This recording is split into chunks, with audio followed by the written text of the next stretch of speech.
آئیے آج ایک ایسے سفر کی کہانی سنتے ہیں، ایک ایسا سفر جو قحط اور بھوک کے اندھیروں میں شروع ہوا لیکن اپنے ساتھ رحمت اور برکت کی ایک ایسی صبح لے کر آیا جس نے ہر چیز کو ہمیشہ کے لیے بدل کر رکھ دیا۔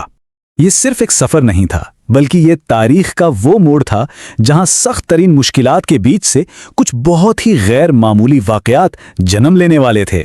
اس زمانے میں عربوں کی ایک بہت پرانی اور گہری روایت تھی۔ وہ اپنے شہروں میں پیدا ہونے والے بچوں کو پرورش کے لیے صحرائی قبیلوں میں بھیج دیا کرتے تھے۔ لیکن سوال یہ ہے کہ آخر اس رواج کے پیچھے کیا حکمت چھپی ہوئی تھی؟ دیکھیے، اس روایت کے پیچھے 3 بڑے مقاصد تھے۔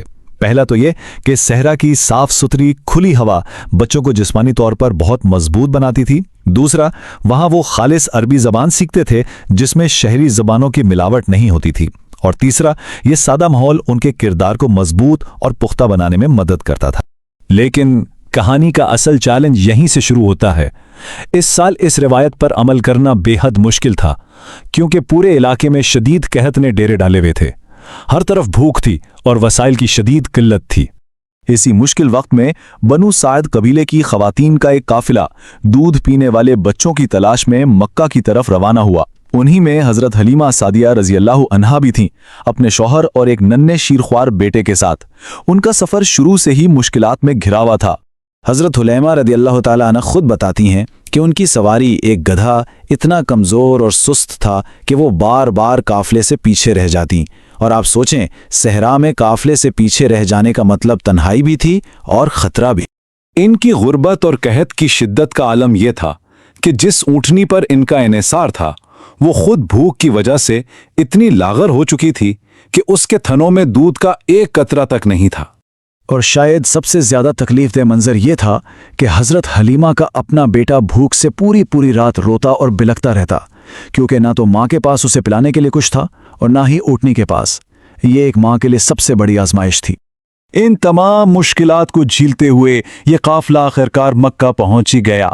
یہاں ہر دائی کی خواہش تھی کہ اسے کوئی ایسا بچہ ملے جو ان کی غربت کو دور کر دے، لیکن یہاں ایک اور چیلنج ان کا منتظر تھا۔ ہر کوئی ایسے بچے کو لینا چاہتا تھا جس کا والد زندہ ہو، تاکہ انہیں اچھی اجرت اور تحفے تحائف ملے۔ یہ اس وقت کی ایک معاشی حقیقت تھی اور ہر کوئی اپنے خاندان کی بقا کے لیے بہترین فیصلہ کرنا چاہتا تھا۔ اور اسی وجہ سے ایک بچے کو سب نے نظر انداز کر دیا، وہ بچہ جس کے والد کا انتقال اس کی پیدائش سے پہلے ہی ہو چکا تھا۔ قافلے کی تمام عورتوں نے یہی سوچا کہ ایک یتیم بچے کی پرورش سے انہیں بھلا کیا معاوضہ ملے گا۔ جب حضرت حلیمہ رضی اللہ عنہا کو کوئی اور بچہ نہ ملا تو انہوں نے اپنے شوہر سے کہا، میں اپنی سہیلیوں کے سامنے خالی ہاتھ واپس نہیں جانا چاہتی، چلو ہم اسی یتیم بچے کو لے لیتے ہیں۔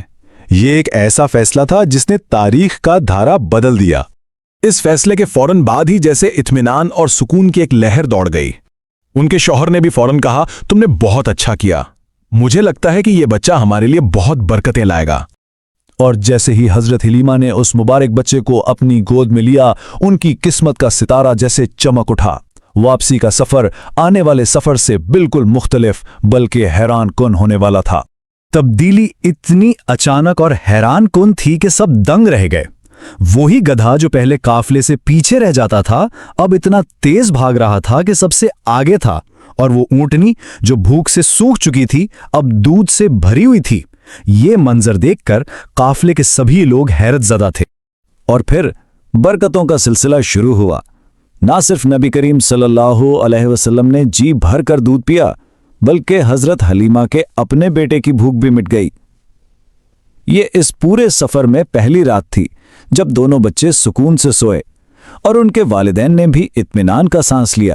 یہ برکتیں صرف سفر تک ہی محدود نہیں رہیں۔ جب وہ اپنے قبیلے بنو سعد کی خشک اور قحط زدہ زمین پر پہنچے تو رحمت ان کے گھر کے در و دیوار سے جیسے پھوٹنے لگی۔ یہ معجزہ روز ان کے گھر پر ظاہر ہوتا تھا۔ قحط کی وجہ سے پورے علاقے کے جانور بھوکے پیاسے تھے، لیکن صرف حضرت حلیمہ کی بکریاں تھیں جو شام کو پیٹ بھر کر اور دودھ سے لدی ہوئی واپس آتیں۔ قبیلے والے اپنے چرواہوں سے کہتے، تم بھی اپنی بکریاں وہیں چراؤ جہاں حلیمہ کی بکریاں چرتی ہیں۔ لیکن برکت کا تعلق جگہ سے نہیں، اس مبارک وجود سے تھا۔ یہ برکت صرف مادی چیزوں میں نہیں تھی بلکہ اس بچے کی ذات میں بھی تھی۔ آپ صلی اللہ علیہ وسلم بچپن سے ہی غیر معمولی طور پر پرسکون اور تمیزدار تھے۔